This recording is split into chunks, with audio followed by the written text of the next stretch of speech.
Hello વિદ્યાર્થી મિત્રો, ધોરણ 6 પાઠ આપણે ત્રીજો શરૂ કરીએ અને પાઠના નામ છે પ્રાચીન નગરો અને ગ્રંથો.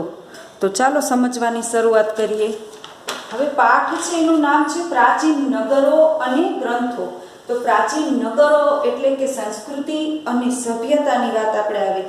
તો કે આપણે ઘણી વખત વાતમાં સંસ્કૃતિ અને સભ્યતા એવા બે શબ્દો છે એને આપણે સાંભળતા આવીએ છીએ. પણ આ બે શબ્દો છે એ બે શબ્દોની અંદર આપણે એનો અર્થ જોઈએ તો સભ્યતા એટલે શું અને સંસ્કૃતિ એટલે શું. તો કે સભ્યતાનો સંસ્કૃતિનો અર્થ થાય છે કે સંસ્કૃતિ એટલે મનુષ્યની રહેણી કરણીની સાથે જોડાયેલી બાબતો જે માણસના જીવનની અંદર નાનપણથી જન્મથી જે એની સાથે જોડાયેલી હોય એને આપણે સંસ્કૃતિ કહીએ છીએ. અને સભ્યતા એટલે માણસની આવડત, બુદ્ધિશક્તિ અને કલા કૌશલ્ય કે જે એને જીવનની એક વિશિષ્ટ રીતભાત છે એ શીખવે છે અને વિશિષ્ટ અવસ્થાનું નિર્માણ કરે છે. આ રીતે વિશ્વની અંદર ઘણી બધી સંસ્કૃતિ છે એનો વિકાસ થયો છે અને એ સંસ્કૃતિઓ છે એ અસ્તિત્વ ધરાવતી હતી. તેમાંથી આપણે જોઈએ તો ઇજિપ્તની સંસ્કૃતિ છે, ભારતની સંસ્કૃતિ છે, ચીન અને રોમની સંસ્કૃતિ છે. આ બધી સંસ્કૃતિ એકબીજા કરતાં અલગ હતી. અને એમાં આપણે ભારતની સંસ્કૃતિની વાત કરીએ તો આજે પણ સદીઓ જૂની જે માનવ સભ્યતા છે એની આપણને જે વસ્તુઓ મળી આવે છે એનાથી આપણને ઘણી બધી પ્રેરણા મળે છે કે માણસ છે એ સભ્ય આ જીવનની અંદર કેવું જીવન જીવતા હતા. અને એ સભ્યતા છે એ આપણને આજે પણ કંઈક ને કંઈક પ્રેરણા આપતી હોય છે. આપણે આજે હડપ્પીય સભ્યતાની વાત કરવાની છે. તમને બધાને ખબર છે કે ભારતની અંદરથી હડપ્પા સંસ્કૃતિ એટલે કે સિંધુ સંસ્કૃતિની આજુબાજુમાં સિંધુ નદી છે એની આસપાસ જે સંસ્કૃતિનો વિકાસ થયો છે એને સિંધુ સભ્યતા તરીકે પણ ઓળખવામાં આવે છે.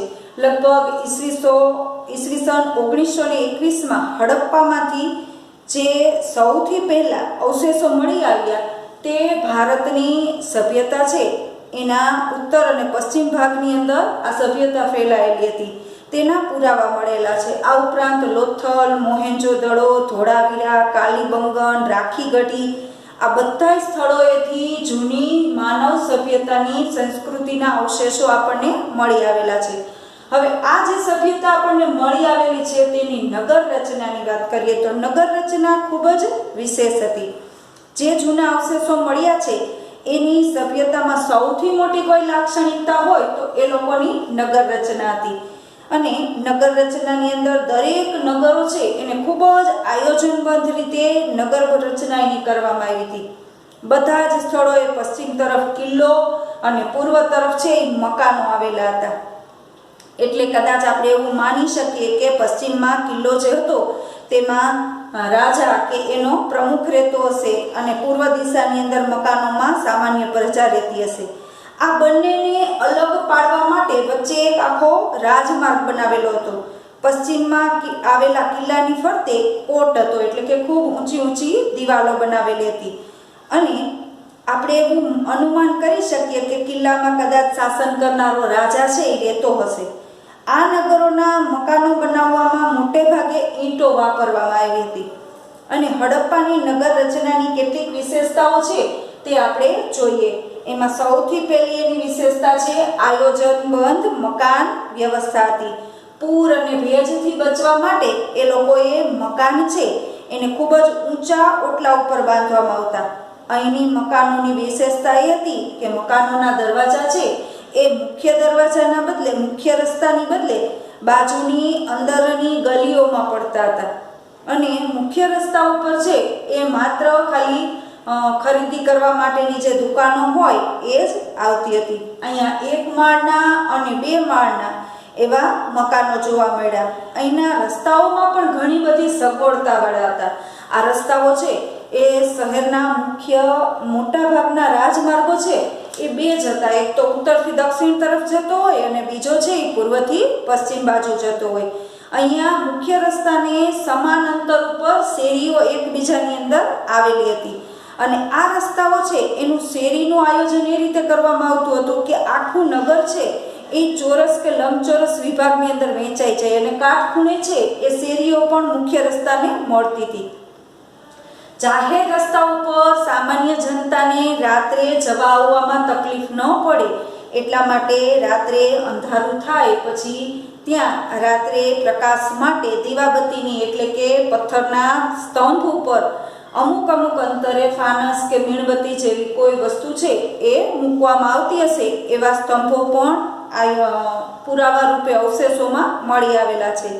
હડપ્પા સંસ્કૃતિના લોકો ઘર વપરાશના પાણીના નિકાલ માટે ખૂબ જ વિકસિત અને આધુનિક કહી શકાય એવી ગટર વ્યવસ્થા છે એની પદ્ધતિસરની વ્યવસ્થા હતી. દરેક મકાનનું પાણી છે એ નાની ગટરમાં જાય અને નાની ગટરમાંથી પાણી છે એ મોટી ગટરમાં જતું. મોટી ગટરનું પાણી છે એ નગરની બહાર વહી જતું હતું.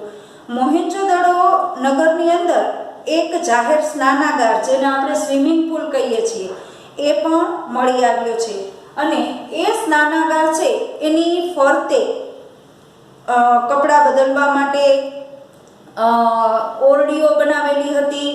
આ સ્વિમિંગ પુલની અંદર તાજું પાણી આવવા માટે અને વપરાઈ ગયેલું પાણી છે એને બહાર જવા આવવા માટેની પણ વ્યવસ્થા હતી. આ ઉપરાંત સ્વિમિંગ પુલમાં ઉતરવા માટે પગથિયાની વ્યવસ્થા પણ હતી. ધાર્મિક પ્રસંગોએ કે ઉત્સવ વખતે લોકો છે આ સ્નાન ગૃહનો ઉપયોગ કરતા હશે સ્વિમિંગ પુલનો, એવું આપણે કહી શકીએ. આ ઉપરાંત મોહેંજો-દડોમાં સ્તંભવાળા મકાનો છે એ કદાચ સભાગૃહ હશે એવું અનુમાન કરી શકાય. હડપ્પા સંસ્કૃતિની બીજા જે અવશેષો મળી આવ્યા છે એની વાત કરીએ તો પંજાબનો જે મોન્ટગોમરી જિલ્લો છે જે અત્યારે પાકિસ્તાનની અંદર આવેલું સ્થળ છે ત્યાં સિંધુ સંસ્કૃતિની સભ્યતાના મુખ્ય નગરો હશે એવી આપણને એની નગરની વિશેષતા છે કે એના આપણને ઉપરથી એનું મુખ્ય નગર હતું એવી આપણે અનુમાન કરી શકીએ. શું કામ? તો કે અહીંયા અન્નના ભંડારો એટલે કે કોઠારો અનાજને સાચવવા માટે એક સાથે 12 જેટલા નદી કિનારે રાવી નદી છે એ રાવી નદીના કિનારા ઉપર 12 જેટલા અનાજના કોઠારો મળી આવ્યા છે. એટલે આ લોકો કદાચ વિદેશમાં વેપાર કરતા હશે તો વિદેશ છે માલ પહોંચાડવા માટે કિનારા ઉપર લાવી અને એમને તો રાખી નથી શકાતો એટલે આવા કોઠારો બનાવ્યા હશે અને એ કોઠારોની અંદર એ લોકો માલ છે એ રાખતા હશે અને અનાજની પરદેશ સાથે લેવેચ કરતા હશે એવું આપણે અનુમાન કરી શકીએ. હવે સિંધુ સંસ્કૃતિનું મહત્વનું જેને સ્થળ કહી શકાય એ છે લોથલ. અમદાવાદ જિલ્લાના ધોળકા તાલુકાની અંદર ભોગાવા નદીના કિનારે આ નગર આવેલું છે. જૂના સમયની અંદર આ એક વેપારી બંદર હશે એવું આપણે અનુમાન કરી શકીએ. શું કામ? તો કે વેપારી મથક, વેપારી બંદર કે ઔદ્યોગિક નગર હતું એના માટે જે અવશેષો મળ્યા છે એના આધારે આપણે એને કહી શકીએ. લોથલમાંથી ઈંટનું બનાવેલું એક આખું માળખું મળી આવ્યું છે જે દરિયાની અંદરના ભાગમાં જે ઈંટોથી બનાવેલું આખું એક માળખું બની આવ્યું છે જેને ધક્કો કહેવામાં આવે છે. જે વહાણ છે એને અથવા તો આપણે જેને બોટ જેટી કહીએ છીએ વહાણને ત્યાં લાંગરવામાં આવે અને વહાણને લાંગરી અને માલ સામાન છે ચડાવવા ઉતારવા માટે એનો ઉપયોગ કરવામાં આવતો હોય છે. એટલે એવું માની શકાય કે ત્યારના સમયની અંદર ત્યાંથી પરદેશ સાથે ખૂબ વેપાર થતો હશે. આ ઉપરાંત અહીં ઘણી બધી વખારો મળી આવી છે. અનાજને ચીજવસ્તુઓને સાચવવા માટે લોકો વખાર છે એનો ઉપયોગ કરતા હોય તો આવી દરિયા કિનારે ઘણી બધી વખારો પણ મળી આવી છે હારબંધ. એટલે આ દરિયાઈ વેપાર માટે લોથલ ત્યારના સમયનું ખૂબ જ પ્રસિદ્ધ સ્થળ હશે એવું કહી શકાય. આ ઉપરાંત મણકા બનાવવાની ફેક્ટરી પણ મળી આવી છે. એટલે આપણે એવું કહી શકીએ કે લોથલ પ્રાચીન ભારતનું સમૃદ્ધ બંદર હશે. હડપ્પા સભ્યતાનો આંતરરાષ્ટ્રીય વેપાર છે એ લોથલના દરિયા કિનારેથી થતો હશે એવા પુરાવા આપણને મળી આવ્યા છે. ત્યાર પછી છે ધોળાવીરા. ધોળાવીરા એ કચ્છ જિલ્લાના ભચાઉ તાલુકામાં ખડીરબેટ નામનો જે વિસ્તાર છે ત્યાં આવેલું છે. પુરાતત્વ શાસ્ત્રીઓને હડપ્પાના નગરોના 2 ભાગમાં વહેંચવામાં આવેલું છે. જ્યારે ધોળાવીરાનું નગર છે એને 3 ભાગની અંદર વહેંચવામાં આવે છે. પહેલું છે સીડાટલ કિલ્લો, બીજું છે ઉપલું નગર અને ત્રીજું છે નીચલું નગર. એટલે કે ત્યાંના સમયના જે રાજાઓની છે કિલ્લામાં રહેતા હશે, પછી ઉપલા નગરની અંદર કદાચ પૈસાદાર ધનાઢ્ય લોકો રહેતા હશે અને નીચલા નગરની અંદર સમાજના સામાન્ય માણસો રહેતા હશે, એવું આપણે એને કહી શકીએ. ધોળાવીરા નગરની વિશેષતા એ હતી કે અહીં વરસાદના પાણીનો સંગ્રહ કરવા માટે જમીનની અંદર ટાંકાની વ્યવસ્થા કરવામાં આવેલી હતી અને એને સ્ટેડિયમ પણ ત્યાં એક આવેલું હતું.